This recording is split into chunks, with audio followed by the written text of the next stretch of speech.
Silik-silikan dino matonu, kogogor ditutundun buku. Oh naratu, iti ginawoku.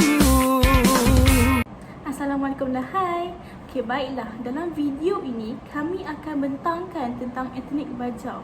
Jadi, apa itu etnik Bajau? Okey, etnik Bajau merupakan kaum bumiputera kedua yang terbesar di Sabah dan juga boleh diklasifikasikan kepada dua kelompok, iaitu Bajau Samah di pantai barat dan juga Bajau Laut di pantai timur. Jadi, dalam kajian ini kami akan menekankan dan juga memfokuskan tentang kebudayaan dan kepercayaan etnik Bajau di Sabah. Jadi, marilah kita dengarkan objektif kajian ini daripada saudari Humairah kita. Okey, kat mana dan apa skop kajian dia pula? Okey, lokasi utama kajian ni kami buat di sekitar USIM sebab ada dalam kalangan pelajar USIM ni asal dia daripada Sabah dan tahu tentang kewujudan etnik Bajau di Sabah ni. Disebabkan kami tak boleh nak pergi ke lokasi kajian iaitu di Sabah, jadi kami gunakan pengetahuan daripada pelajar USIM ni untuk kami peroleh maklumat tentang etnik Bajau tu. Okey, skop kajian dia apa pula? Dia berfokus kepada pelajar USIM sendiri daripada pelbagai negara dan tertumpu kepada sejauh mana pengetahuan pelajar ni tentang variasi etnik kat Malaysia ni. Okey, lepas ni apa pula? Baiklah, seterusnya kami beralih kepada permasalahan kajian. Permasalahan kajian yang pertama adalah masyarakat di Malaysia mempunyai kurang pengetahuan tentang etnik Bajau kerana etnik Bajau terletak di Sabah yang di mana jauh dengan rakyat Malaysia yang duduk di semenanjung Malaysia. Yang kedua adalah kesukaran dalam proses komunikasi. Seperti mana kita tahu, etnik Bajau mempunyai dialek bahasa yang berlainan dengan kami iaitu yang duduk di semenanjung Malaysia. Dan yang terakhir adalah kesukaran untuk pergi ke pertempatan etnik Bajau.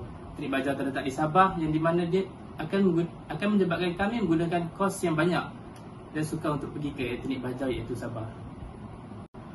Kita beralih dengan kajian literatur. Dalam kajian ini, kami bawakan 4 kajian literatur iaitu Halera Sendera 2017 yang menceritakan tentang berjogo. Berjogo dalam kajian ini menceritakan tentang makhluk-makhluk gaib yang datang membuat kekacauan apabila ada bayi yang baru lahir dan kematian dan juga sebagainya. Seterusnya, kajian kedua ialah Yak Beng Liang 1965 yang menceritakan tentang Magombok, iaitu dalam kajian ini Magombok masyarakat Bajau menyeru semua roh-roh nenek moyang yang terdahulu. Seterusnya, kajian daripada Ahmad Kadir 2011 dan juga Rafiq 2015 yang menceritakan tentang Pak Kaduli, iaitu masyarakat Bajau memberi makanan kepada the god of the sea, iaitu menyeru semangat laut. Dan seterusnya, kajian yang terakhir ialah kajian Saidatul Nurnis Mahali 1962, 2019 dan juga 2012 yang menceritakan tentang Igal Penangsang. Tarian ini, dalam kajian ini menceritakan tentang tarian Igal Penangsang menggabungkan antara dua dunia, iaitu dunia realiti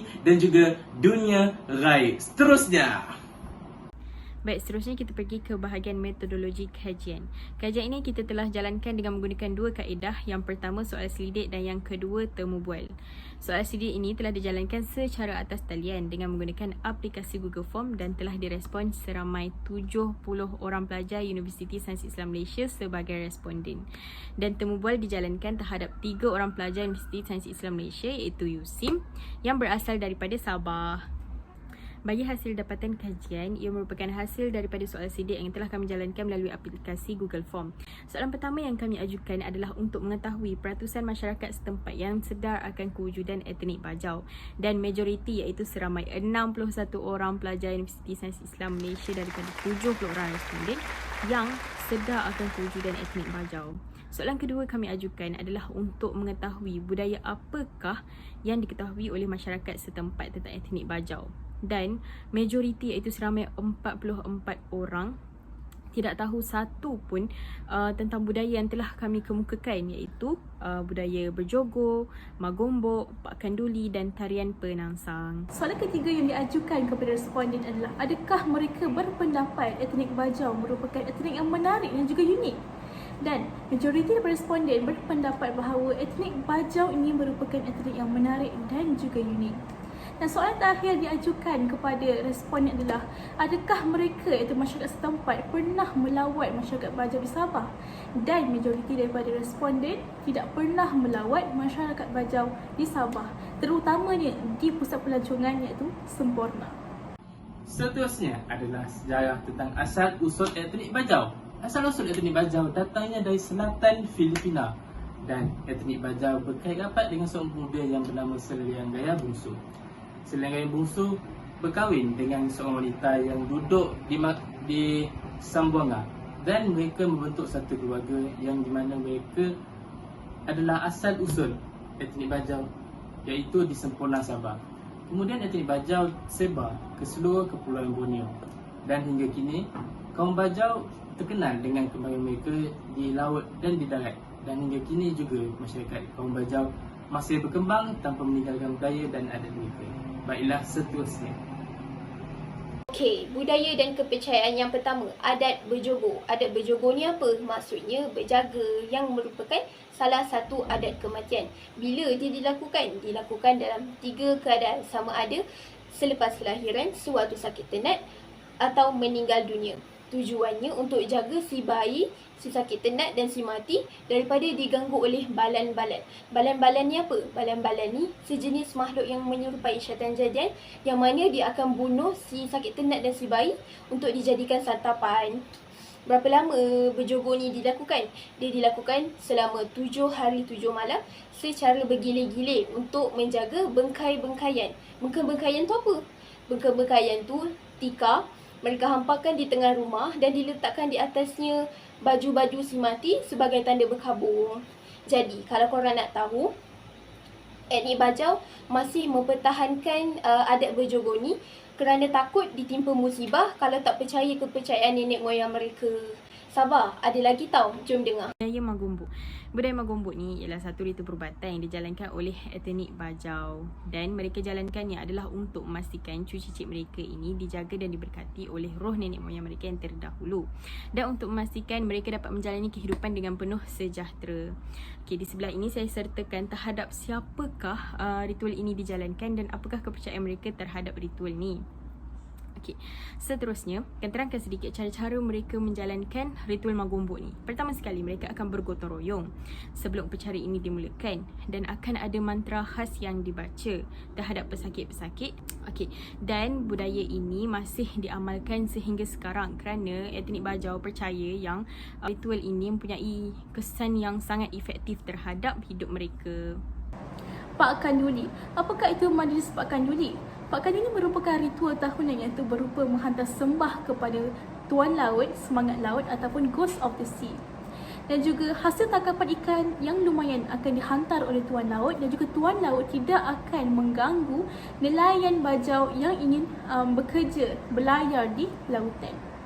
Okay, dan dalam majlis Pakan Duli ni, mereka akan masukkan muzik dan juga tarian igal-igal. Okay, tarian igal-igal ni akan dinarikan oleh jin denda iaitu jin perempuan dan juga jin lela oleh jin lelaki. Okay, dan dalam tarian igal-igal ni, mereka akan masukkan unsur-unsur seperti angin tiupan, ombak, dan juga mereka akan masukkan unsur gerakan seperti burung helang. Kerana bagi mereka, perkataan eagle itu sendiri diambil daripada perkataan bahasa Inggeris iaitu eagle.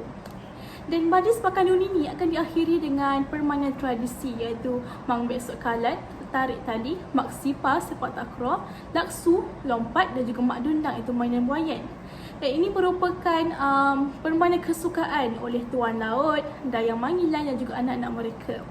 Dan etnik Bajau, mereka sangat-sangat memelihara tradisi, amalan tradisi nenek moyang mereka ini, dan mereka akan jaganya hingga ke generasi yang akan datang. Budaya yang seterusnya ialah budaya tarian penangsang. Tarian penangsang ni dia berasal daripada tarian igal-igal, iaitu tarian utama masyarakat Bajau, iaitu subtarian mereka iaitu igal penangsang. Tarian igal penangsang ini biasa dilakukan apabila ada hari perayaan dan juga perkahwinan. Mengikut kepercayaan masyarakat Bajau, tarian penangsang ini boleh menggabungkan antara dua dunia, iaitu dunia realiti dan juga dunia gaib. Kenapa? Kerana mereka ingin meminta pertolongan daripada dunia gaib. Namun sekarang, mereka tidak lagi menggunakan Tarian penangsang ini adalah sebagai pengantaraan dan sebaliknya mereka menggunakan tarian penangsang ini sebagai persembahan semata-mata dan tidak mempercayai apa-apa pun dalam tarian ini. Baiklah, kita beralih kepada perbezaan sub-etnik daripada Syahrul. Dan kami akan beralih kepada perbezaan sub-etnik di Bajau. Yang pertama, masyarakat Bajau terbagi kepada dua, iaitu Bajau Laut dan Bajau Samah. Bajau Laut, mereka menetap di pantai timur Sabah, manakala Bajau Samah mereka letak di pantai barat Sabah. Perbezaan sub-etnik yang kedua adalah masyarakat Bajau Laut menggunakan bahasa Bajau Laut mereka yang tersendiri, dan masyarakat Bajau Samah menggunakan bahasa Bajau Samah yang tersendiri, yang di mana lain di antara dua etnik tersebut. Kemudian bahagian implikasi dan cadangan. Implikasi dan cadangan ni sebenarnya hasil daripada temubual kami bersama responden. Okey, pertama sekali, implikasi apabila masyarakat Bajau sukar diakses. Terdapat dua implikasi yang utama. Pertama sekali, budaya Bajau sukar untuk didedahkan. Bayangkan apabila pelancong tak dapat nak datang dekat tempat pelancongan yang telah dibangunkan oleh masyarakat Bajau, jadi mereka tak dapat terdedah untuk budaya Bajau dan tak dapat nak jalankan aktiviti-aktiviti menarik yang ditawarkan oleh masyarakat Bajau. Implikasi yang kedua ialah kesan negatif terhadap ekonomi masyarakat Bajau itu sendiri. Apabila pelancong tak dapat nak datang, jadi mereka tak boleh nak promosikan produk mereka dan tak dapat nak jana pendapatan dengan penjualan produk mereka hasil daripada aktiviti laut mereka. Seterusnya, cadangan yang dikemukakan untuk menambah baik hubungan antara masyarakat setempat dan etnik Bajau. Cadangannya ialah penubuhan pusat pelancongan.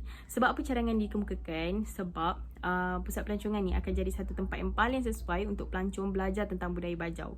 Contohnya, diorang dapat tengok demonstrasi membuat peralatan laut, dapat tengok cara untuk masak masakan tradisional Bajau dan sebagainya.